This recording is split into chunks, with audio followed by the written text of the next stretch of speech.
Very good morning to everyone. और आज हम लोग यहाँ पे डिस्कस करने वाले हैं, अभी तक आपको जानकारी दी गई थी कि अनसीन पैसेज जो आपका है उसको किस तरह से अटेम्प्ट किया जाए। आज हम यहाँ पे एक पैसेज आपको डिस्कस करने वाले हैं, ठीक है।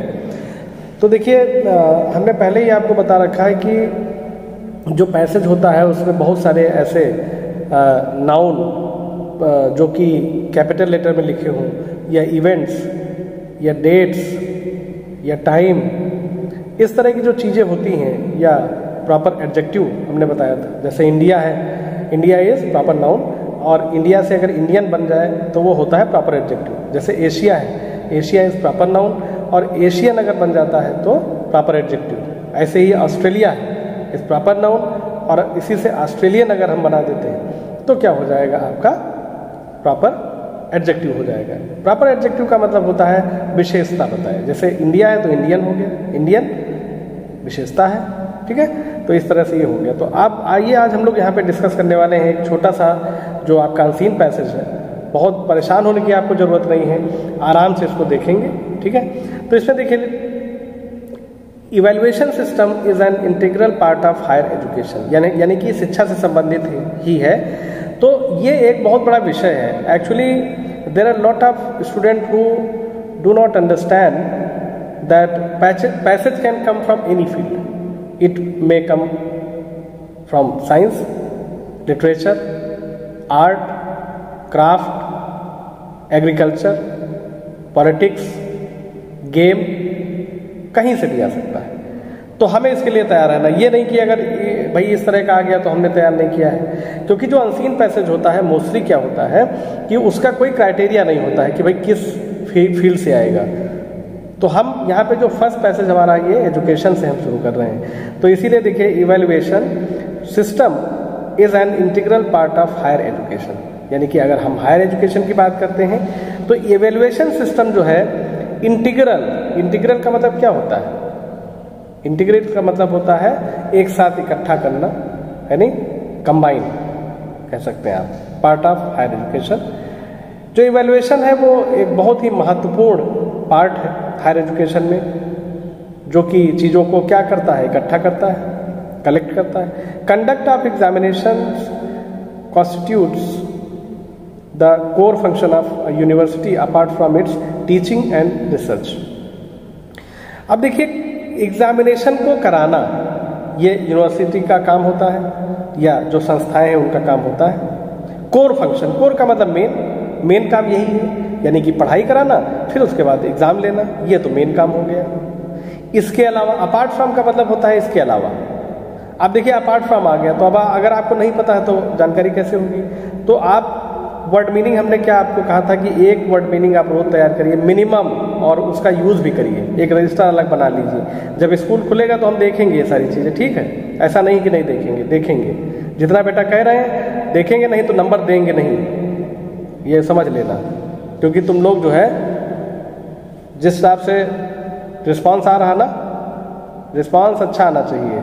जब स्कूल खुलने वाला है ना, अभी बताएंगे तुम लोगों को कितना क्या तुम लोगों ने किया है, ये सब हम देखेंगे।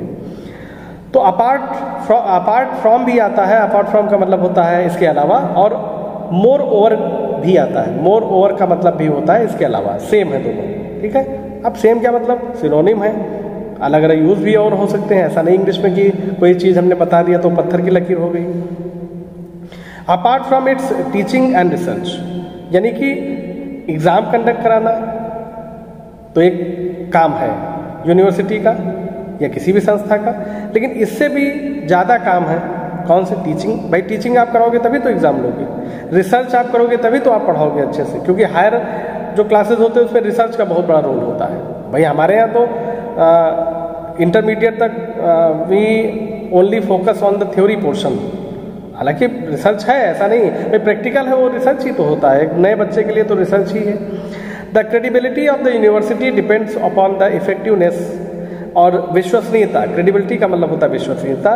किसी भी यूनिवर्सिटी या किसी भी संस्था या इंस्टीट्यूशन की जो विश्वसनीयता है वो डिपेंड करती है एग्जामिनेशन के ऊपर, कि उसका एग्जामिनेशन सिस्टम क्या है, किस तरह से एग्जाम वहाँ पे होता है।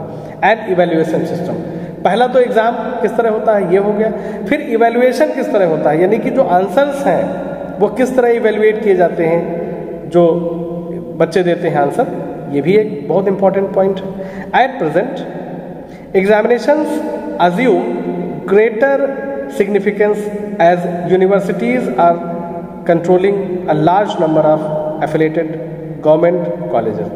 अब एट प्रेजेंट यानी कि इस समय की हम बात कर लेते हैं प्रेजेंट में, एग्जामिनेशंस अज्यूम ग्रेट सिग्निफिकेंस, यानी कि जो एग्जामिनेशंस हैं उनका इंपॉर्टेंस बढ़ गया हमारे लिए है। क्यों बढ़ गया है? As universities are controlling a large number of affiliated government colleges, क्योंकि जो यूनिवर्सिटीज हैं वो बहुत सारे एफिलेटेड गवर्नमेंट कॉलेजेस उनके अंडर में काम करते हैं। तो जाहिर सी बात है, जिम्मेदारी अगर आपको ज़्यादा दी जाएगी, काम ज़्यादा आपके पास है, तो ये सारी चीज़ें तो आपको देखना ही पड़ेगा। तो यहाँ पे ये सारी जिम्मेदारियाँ भी बढ़ गई हैं। So there is a need for formation of clear cut policy.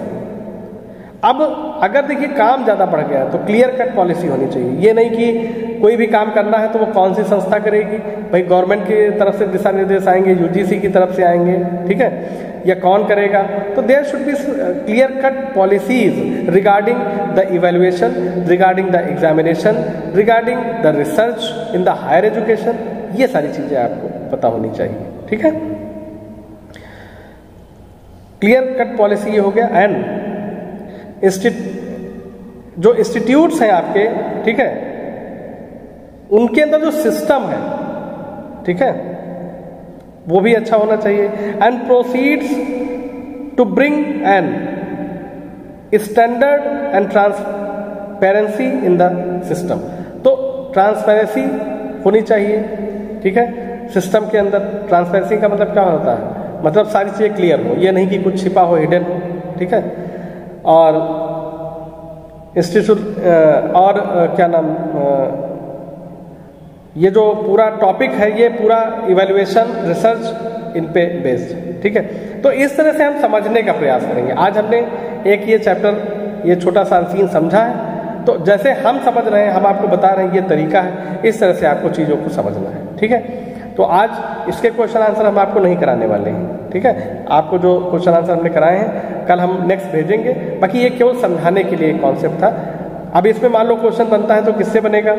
Evaluation से रिलेटेड बन सकता है। क्रेडिबिलिटी शब्द आए हैं, जो ये अच्छे अच्छे वर्ड्स आए हैं, इनको आप अंडरलाइन कर लीजिए, है नहीं, यहाँ पे नहीं करना है। जब नेक्स्ट हम देंगे उसमें आपको अंडरलाइन करना है, आपसे क्वेश्चन हम देंगे वो आपको करना है, ठीक है। Thank you.